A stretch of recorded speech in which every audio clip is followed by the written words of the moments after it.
Hi, this is Mark. Today I'm going to review a couple of Sabine Hossenfelder's videos, make some commentary. This video is titled "This is Why Physics is Dying," but the thumbnail says still the same crap with Sabine looking exasperated, which I think is funny. She's got such a great sense of humor, kind of a dry sense of humor that I like. In case you don't know, she's got a very successful YouTube channel. She's written a very nice book called Lost in Math about physics. And she's been doing public outreach for well over a decade. She used to have a blog, and then she parlayed that into a YouTube channel on physics, really explaining things in detail. I've benefited tremendously from her YouTube channel over the years. She's also recently kind of moved into a more general science, but still with a focus on physics. So you'll see a lot of interesting things there. She's a great explainer, very knowledgeable, and just really direct on her thoughts on various issues. I really like that. I really appreciate it. But she's pretty frustrated with the state of modern physics, and I can't blame her. I mean, it's really a mess and it's a crisis. So let's listen to her and have some fun talking about the crisis in physics. I've had a bad week. That's mostly because I've been on painkillers for a terrible toothache, but also because I made a reaction video a week ago that had some aftermath. And boy, did this bring up bad memories. This is a typical academia story that illustrates so well what's wrong with the foundations of physics. Is that we're endlessly arguing about the same irrelevant questions. This is why physics is dying. In my video, I explained why Brian Keating wasn't quite right when he said that a recent experiment is trouble for loop quantum gravity, LQG for short, which is the main competitor for string theory. I said that because for decades there have been two different schools of thought in the field of loop quantum gravity, one of which, represented most prominently by Lee Smolin, has insisted that the theory can be tested with upcoming experiments. The other, represented by Carlo Rovelli, is fine with the theory being untestable for practical purposes.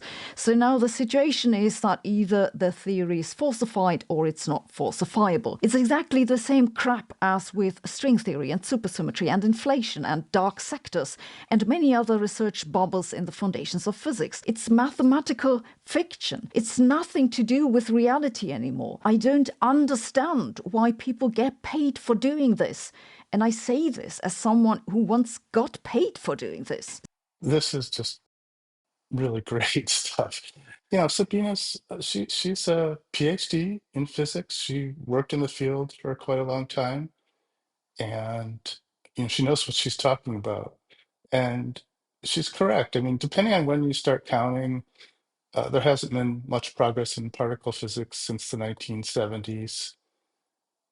If you look back farther, we had Einstein come out with general relativity and quantum mechanics took hold in the early 20s. And kind of by 1927, the physics community had decided to move forward on those two theories.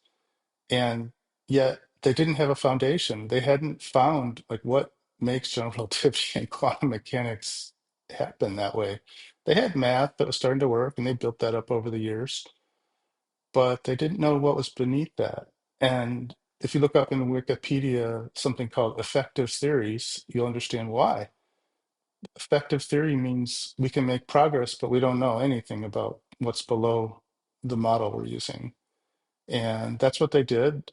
There was a kind of a mantra back in the 30s, 40s, 50s called shut up and calculate, where the senior physicists in the field, just brought in students, grad students, postdoc students to just work on calculations. They really didn't want anybody else thinking is kind of the historical story that, the principal investigators, the professors, they were really doing the leading the way. And you know, it's kind of been that way since then. It's a very political environment in physics, and younger people or new people in their career really don't have much of a say-so in what they research or any new ideas. It's kind of discouraged to have new ideas unless they just build on the existing ontology, which we know is a flawed ontology. It's just a effective theory. There's this question of why is physics in such a crisis? I think that's where you go back and pinpoint it, is to the decision to use effective theories, and that physicists should look prior to that point and see if they could kind of put their existing knowledge as a reference model and look for a different solution before they adopted general relativity and quantum mechanics. And those theories work okay. They're not perfect, but they have allowed us to make progress in technology. What most people don't understand is that had we found the true solution to nature back before general relativity and quantum mechanics, or anytime since then, we would be so much farther along. All the unanswered questions in physics would be resolved, and we would be able to probe nature at extremely tiny scales and make progress, incredible progress, with what we're doing in technology. But let's go on and hear some more about what Sabine has to say. Brian complains because he thinks I accused him of being wrong when really he was just summarizing somebody else's paper. And now Carlo is telling him to take the video down. And Carlo complains to me because he thinks I don't understand his genius and tells me his story about the angular momentum operator. Meanwhile, there are like 5,000 other people who think I didn't notice that someone else had previously done a reaction video that supposedly already explained why Brian was wrong. Of course, I saw that video. I just decided to not mention it because it dumbly repeats an obviously wrong argument that Carlo has peddled for decades and that I'm fucking sick of hearing. I can't believe that this is still going on. I recently heard Eric Weinstein say in a video that we're seeing the beginning of a collapse in the foundations of physics because it's so obvious now that string theory was a huge mistake. I think you're wrong, Eric. This will keep on going and going until physics is entirely dead. What we're seeing now is just that the senior people are handing over to their students. Yeah, so that was quite a rant so far. String theory, it's a idea that has really sucked up a lot of the intellectual bandwidth of the field. A lot of people dedicated to this model. It was released with great fanfare back when it was started. People were very excited, thinking they could make progress, and they have done some amazing mathematics, but it really doesn't seem to apply to nature, and it's not getting us closer to a root understanding of how nature emerges or what causes general relativity and quantum mechanics. So it's kind of also sad that, people have spent their entire careers learning something that's incredibly difficult to work with and not productive in the sense of making progress on what they're supposed to do. Let's go on. Okay, I think I need to explain why that argument is wrong, because quite possibly you've indeed never heard any of this discussion. About 20 years ago, Carlo wrote a paper together with Simone Speziale, that's the guy who yelled at me at a conference, just for context, in which they claim that loop quantum gravity doesn't have an issue with Lorentz invariance, that's a symmetry of Einstein's theories, because of an analogy with the angular momentum operator. Oh boy, lots of technical terms, but don't despair. It's not as difficult as it sounds. You see, the issue is that in loop quantum gravity, areas of space become quantized. They take on discrete values.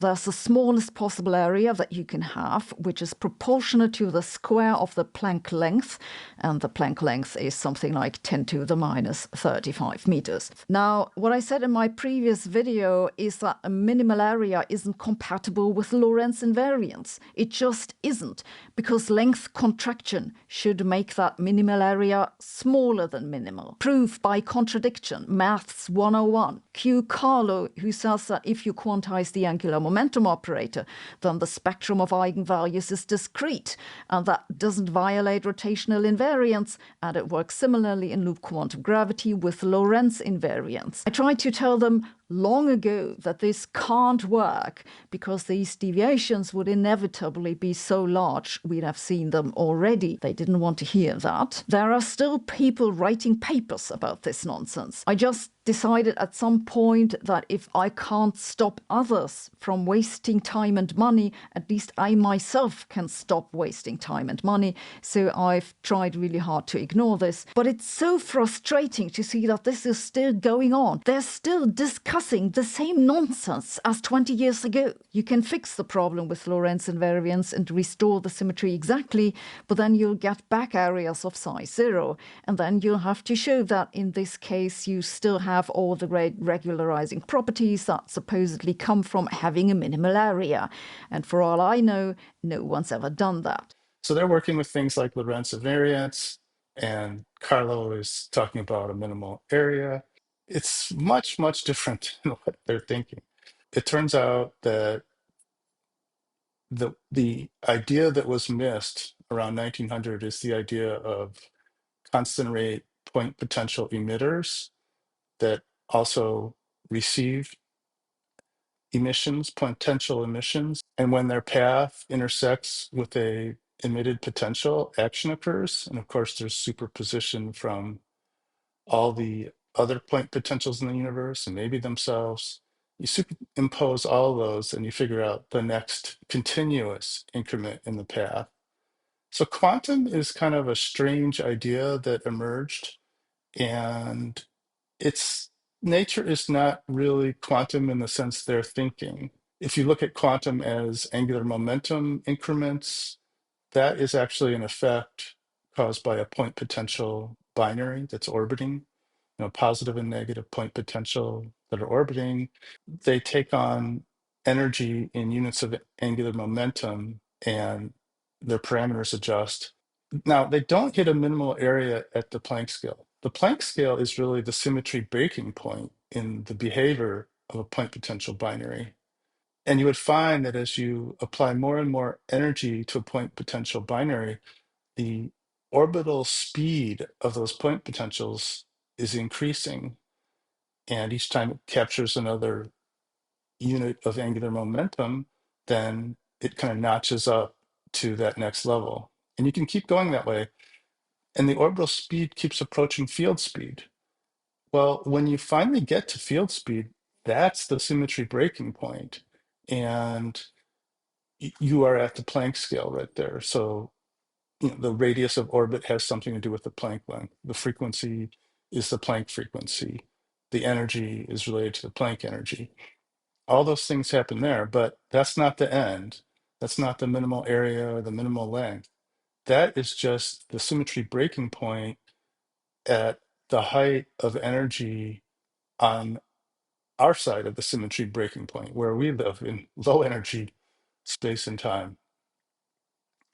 What happens beyond that is you enter into an inflationary deflationary region where the behavior of the point potential now with velocity greater than field speed, you're now in anti-de Sitter space, and the binary starts shrinking faster and faster because it's experiencing its own potential emission. So it's a very distinct region. In the binary, when the velocity is less than field speed, you experience the action of your partner on the orbit. When orbital velocity passes field speed, not only do you experience action from your partner, but you experience action from yourself. What will happen is as it continues to gain energy, the velocity will continue to increase faster than field speed until you get to a certain point. There is a maximum curvature of the binary orbital. And because there is a maximum curvature, there would be a minimal area for the orbital defined by the interior of the orbit. But that's a totally different thing. I don't think loop quantum gravity understands that. I've heard a couple of talks, and they seem to be focused on the Planck scale as the lowest possible length and area, and that's just not correct. What happened instead is that everyone who works on this just repeats arguments that they all know to be wrong to keep the money coming. Because let's be real, these people sit on cozy tax paid positions with no other task than producing useless papers that no one understands and therefore no one dares criticize. Okay, this is a big point here is that if you look in academia, there are no particular objectives for finding the solution in nature. You're rewarded for pleasing your primary investigator and your professors and your advisor. You're rewarded for publishing papers. But in general, the playing field that you're on is very uneven. There's a lot of politics. There's publishing world itself is trying to squeeze you. Nowadays, they're making you pay fees in some cases to publish your papers, but your university or your institute that you're a part of judges your performance by how many papers you produce and how often they're referenced. So these all these conflicts of interest. On top of all that, these journals that people are kind of forced to publish in, they want to have peer-reviewed articles. So as an author, you're asked to work for free to peer review other people's papers, and that is part and parcel of how this scam works. And so you're just getting tons of crappy papers that they're just esoteric or investigating crazy ideas. Nobody really is searching for the true basis of nature, right? I mean, they're just going from the ontologies they have, which are effective ontologies. They're not, I mean, it's like they're way high up in the ontological chain trying to figure out what's going on beneath them. And I just don't think they can get there because they missed the solution 125 years ago, around 1900. It's just a very difficult world. A lot of people leave the field and the pay is terrible. If you are working on your PhD, you'll get some funding, which is usually coming from public funding sources. When you go to be a postdoc, you might end up at some other school, again, with really poor pay compared to other technical people that have entered industrial fields. Yet these people, the physicists, the cosmologists, for some reason they love working in academia and they continue to tolerate this. I don't understand it. I couldn't work my whole career on something that you couldn't make better. You couldn't advance it and make significant progress. Yet they do. So that's how it is. Maybe I just don't understand how great loop quantum gravity is. But the fact is, this so called research has been going on for 4 decades, and what's come out of it besides papers? Nothing. Nada. Niente. It hasn't taught us anything about nature whatsoever. If you look at the archive and check what people in loop quantum gravity work on these days, it's basically still the same stuff they did 20 years ago. History repeating. No self-correction, no progress. And it's like that in string theory too. They're now going back to, inventing some string theory phenomenology, something with moduli and inflation and dark sectors and whatnot. And they'll claim they can test it and someone will measure something and it'll be falsified. How do I know that this will be falsified? Because this isn't how science works. It's never worked that way. I don't know how it ever became accepted that inventing some maths and insisting it's real counts as theoretical physics. It's insane. Sabine is saying this isn't how science works, and yet it is how science has worked, at least in physics and cosmology. They're constantly inventing new math, new crazy ideas.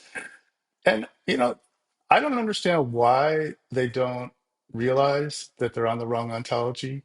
I guess because some of it works, right? We've made successful technology with quantum theories, and we've proven through observation that those are actually matching. Same with general relativity. But when they operate on top of those wrong ontologies and try to create new things, it's just you get babble out of it. It's nonsensical. Maybe Sabina is saying this is not how science is supposed to work. That could be. I would probably definitely agree with that. Maybe it's because other scientific fields are operating at a higher level where they're not as sensitive to the foundations of physics and the ontologies of general relativity and quantum mechanics are good enough. Like, say you're up in chemistry or biology, you're finding your own things, you're doing your own measurements, but rarely would it actually get down to the point where you need to know something like what's inside of a quark or what's inside of an electron. You might see some of that in nuclear physics, and there's probably a lot of lost opportunity in nuclear physics, nuclear chemistry, because scientists don't know the foundation of nature. So here's one of the problems I see is that scientists will tell you about the scientific method and how wonderful it is, but do you realize there's no official written scientific method that everybody adopts? It's kind of just a known set of principles, but with no official guidebook.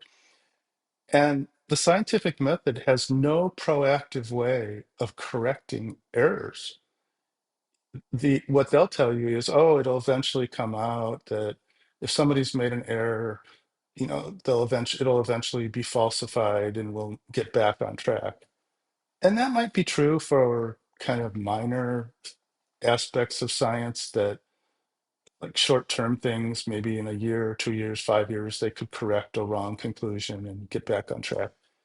But the scientific method has absolutely no proactive way to detect a major ontological error. I would think that if you had a scientific method that could do that, the alarm bells would be going crazy for the last 50 years and telling you, hey, something's wrong. You should be making a lot more progress and not have so much confusion at this point. There is no other science that is as embarrassing as particle physics and cosmology. When it is revealed or realized that those ideas, so many of those ideas are just out and out nonsense, then maybe people will straighten out and think about, hey, we ought to add a proactive problem detection to the scientific method. And we also ought to have procedures in the scientific method that show us how to go back into the history of the field and look for problems, missed opportunities. Where did we go wrong? Part of the problem here is they've got some things working, so they just don't know where to go back and look. To me, it's quite obvious. If you put two effective theories in place 100 years ago, general relativity and quantum mechanics, you got to go look before those. You got to see, like, well, wait, let's take everything we've learned, put it on the shelf as a reference model, and just go back to the 50 years before that. And what did we miss? And it's easy to see what they missed. They worked on a model of point charges around 1900, and they said, okay, a negative point charge is going to be an electron, positive point charge will be a proton. Let's see if we can make that work. Of course, they couldn't make that work. They falsified it right away, and they properly falsified that. And this was kind of during the beginning of the classical to quantum transition. Soon afterwards, general relativity and quantum mechanics came out, muddied the waters, and nobody went back and said, hey, that point charge model we were looking at? We only looked at one. We only looked at one model. Could we have more than one model we could have looked at? Like, what if we picked a different magnitude of the point charges or point potentials? What if we changed the physics of the point charges or the point potentials? They never did that. They never looked for a lower level reductionist assembly architecture, as far as I can tell. And in fact, there are infinite number of point potential and point charge models one could come up with. And it's not hard at all to figure out what it is.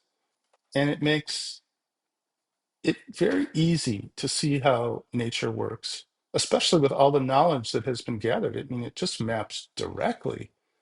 And it's a lot simpler and it's mathematics. It's just continuous Euclidean void in time and space, 3D Euclidean space, nothing stretchy, nothing curvy, linear forward moving time, and a population of point potentials with a magnitude of 1/6 of the electron. They carry energy and they have a certain physics. They swirl around and they make assemblies. And you can see that really all you need to keep track of is the path history of every point potential. So you know what potential it emitted at each point along its path. You know where that potential is in space and time because it's just expanded spherically at a constant rate. So you can do time-based simulations where you just keep track of all that. For every point potential, just keep track of its path history. It's all continuous. And then you look to see if at any moment in time, any point potentials are intersecting the emitted potential of any other potential. And that's it. It's very simple. One evolution equation in the universe, right? At time t equals now, across the universe, no matter how big the universe is, and requiring no synchronization with each other, every point potential reacts to the potential spheres it's intersecting at t equals now. That's it. And out of that, you just get amazingly beautiful emergent behavior where first these binaries of point potentials form, point potential binaries orbiting, and then binaries capture other binaries, and then you start forming assemblies where lower energy point potentials bind in there. You start making quarks and electrons, photons. You even make the assemblies of spacetime. We have to capture the curvy, stretchy spacetime of Einstein. We know that that's true. So what's causing it? Well, it turns out there's an assembly of point potentials that permeates the universe, and it can deform. It's an incredibly scalable architecture of three nested binaries. So it's just 6 point potentials makes something I call the Noether core after Emmy Noether. It is very geometrical. It's got beautiful geometry. And again, it's nothing special or crazy. It's just point potentials reacting to other point potentials when their potential reaches them. That's it. So that is what makes Einstein's curvy, stretchy space-time geometry.